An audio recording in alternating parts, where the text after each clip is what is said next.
Let's take this gorgeous cotton thread and turn it into some beautiful towels. Let's get started. Hi everyone, it's Steph and welcome to another video. Today I'm going to look at dots, but in a different way. So I've done dots a couple of times on the channel, just see this project bag I made not that long ago. But this time I wanted to do things a little different. So I decided to do a very plain warp, just stone grey colour, and then do dots in the way of stripes. So the stripes would be a solid stripe, so every weft pick being the raspberry colour.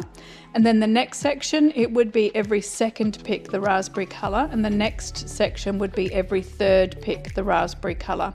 And I think this should create some really beautiful horizontal interest and stripes. This is super easy, so if you've never done towels before, this would be a great one to start with. So here are the colours I've chosen.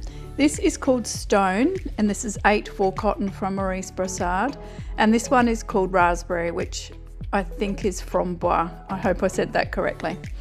Previously I've done a dark colour as the background and then done the light dots. This time I wanted to turn it on its head and do a light background with the darker dots, and I think these colours just go really well together.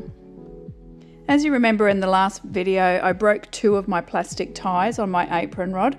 So I hunted around and found 2 spares, so I'm just replacing these here. And I've actually ordered some Textile cord, and I can't wait to try that upgrade, and I will film it so that I can share it with you. Now, if you've done this before yourself, you're going to realise very soon that I'm doing this around the wrong way. This will come back to haunt me later on in the weave, but thankfully not until the end. But yeah, you've got to actually make sure that the flat part is on the apron rod, feed through the apron rod first, and then feed through the back beam, and I've done it around the wrong way. Just getting set up, so I'm using my 60 centimetre or 24 inch rigid Heddle loom with a 10 dent reed, my curved scissors, some retractable measuring tape, my threading hook, another measuring tape with a clip, 2 shuttles, pick-up stick, although I didn't end up using that, my loom clamps, my coat rack that I use as my peg, and clamps. That's it, we are ready to go. I clamp the coat rack that I use as my pegs on one end of my dining table, and then clamp my loom to the other end of my dining table. I'm using a 10 dent reed today, and I just attach the heddle to the apron rod and wind back just a little bit to keep everything secure.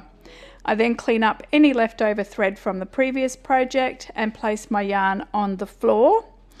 The weaving width in the reed is 55 centimetres, which is just under 22 inches, and now we can get warping.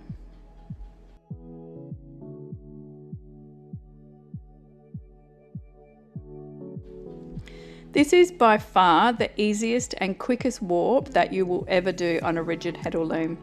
And the reason is that we're warping in the slots only and only one colour. So easy. So if you've never ever done a warp for towels before, I would recommend starting with this one because you will gain so much knowledge. So some stats, the length of the warp is 1.9 metres, which is the length of my dining table, which is also about 76 inches.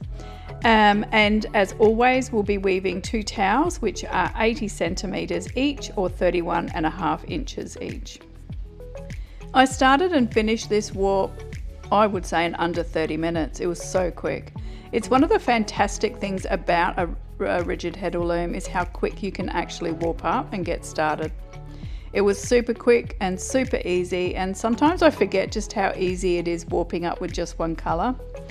Once I was done, I tied off my end, snipped off the excess so it doesn't affect the winding on.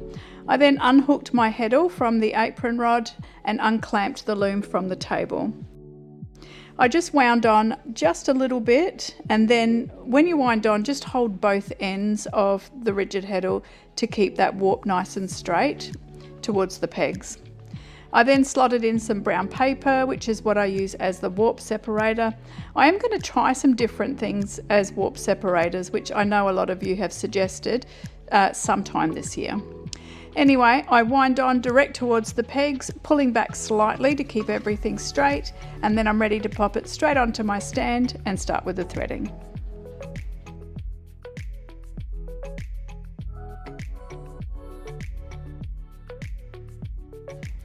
I secured all the ends just with a simple overhand knot in small groups and then got started on that first group. I snipped all the ends off, and then I remembered this tip, so thank you Bonnie B, of popping the heddle in the back so that it's less likely to fall forward, and that actually worked really well, so thank you Bonnie B. So threading is very simple and super easy. So if you're threading left to right like me, it's just simply moving one thread from the slot into the hole to the right. If you're threading right to left, it's just simply moving one thread from the slot to the hole on the left.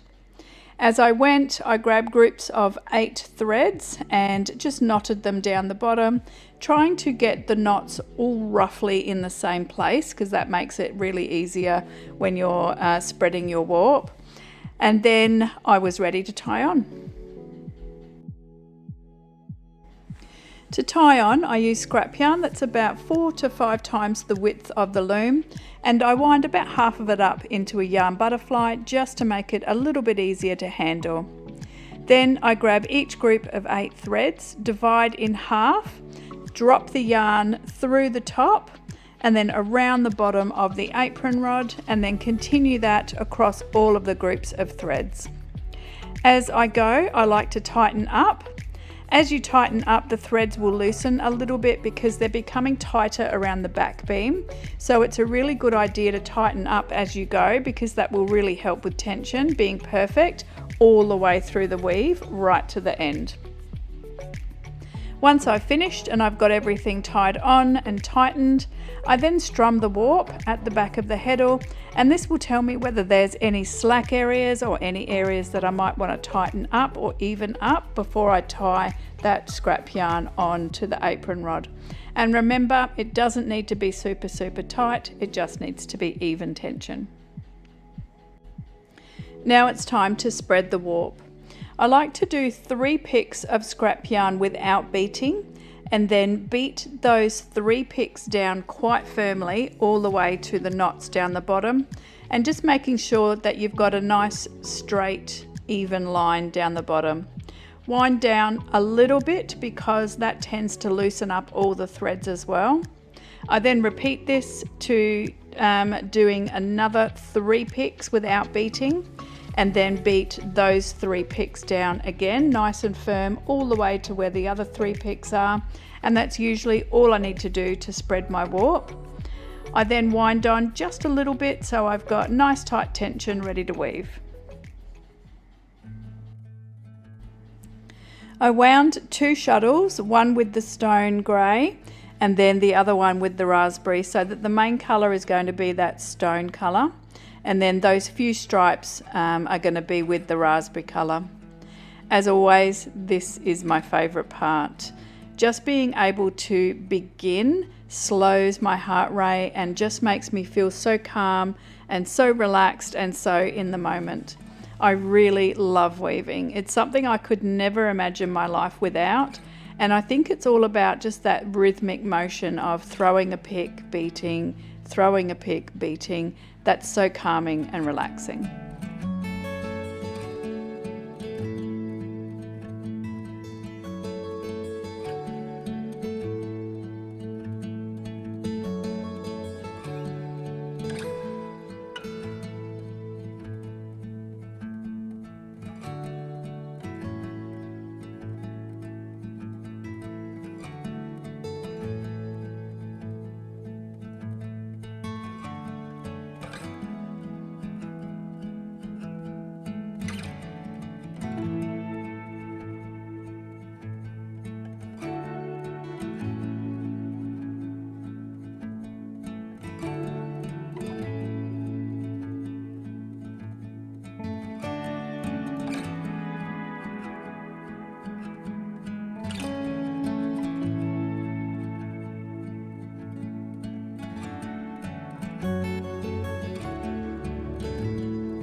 So I covered my knots with my cardboard tube and attached my measuring tape and then got started weaving. So I wove about 10 centimeters or 4 inches of just the plain stone color. Then I did a solid band of 10 picks of raspberry.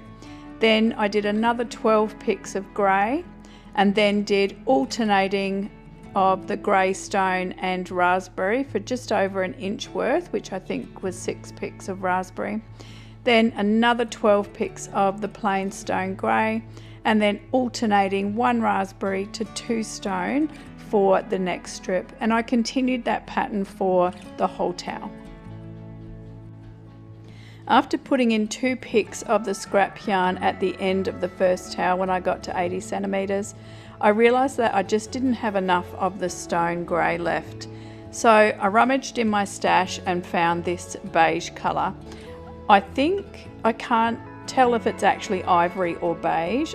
I'm pretty sure it's beige. So this is what I used as the base color for the second towel. This is what it's looking like, and it's just giving it a slightly warmer tone to the towel, which I'm really loving, and it still sets off the raspberry perfectly. I didn't carry the raspberry up the sides of the towel because I thought that that would look really disjointed in the selvages, but I did carry the beige up through the raspberry wefts, and this is how I did it, just by wrapping it around and tucking it in, and that tucks the beige into the selvage, which makes it nice and neat and also saves yarn so that you're not ending and beginning all the time.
Once I got to 80 centimeters or 31.5 inches on that second towel, I could end off my weft, and here you can see I've put these ties on incorrectly and they've come off again. But luckily I'm the end of the warp, so I put in a couple of picks of scrap yarn and then just trimmed off bunches and tied them in an overhand knot close to where the scrap yarn is. Then I could remove it from the loom, and I'm really loving the stone colour as the background, and also the one that includes the beige. Such pretty towels.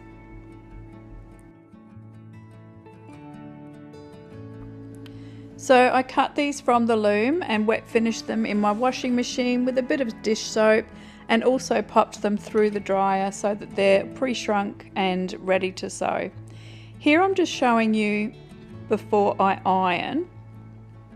I have got the most amazing tracking. The tracking is literally all over the towels, top to bottom. It's even and it's just this beautiful diamond shape. I'm just changing it so I can see if I can get a better angle, but how beautiful are these towels? Anyway, I gave them a really good iron on both sides and also trimmed off any of the tails that I found as I ironed. I was really hoping not to lose too much of this tracking while I was ironing, and some of it did go away, but probably 20 minutes later it was all back and looking as beautiful as it did when it came straight out of the dryer, so I'm absolutely thrilled.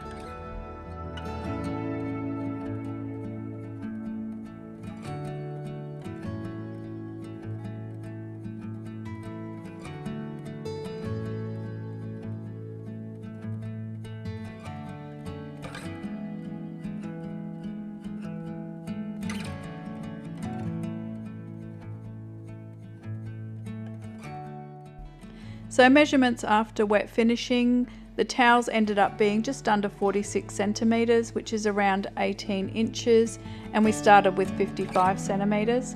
The length of the towel shrank from 80 centimetres to 71 centimetres, which is bang on 28 inches. So to finish the towels, I'm going to zigzag up close to the scrap yarn on both the start and the end of the towels. I'm also going to zigzag either side of the scrap yarn I put in to separate the two towels. Then I'll be able to safely cut them apart.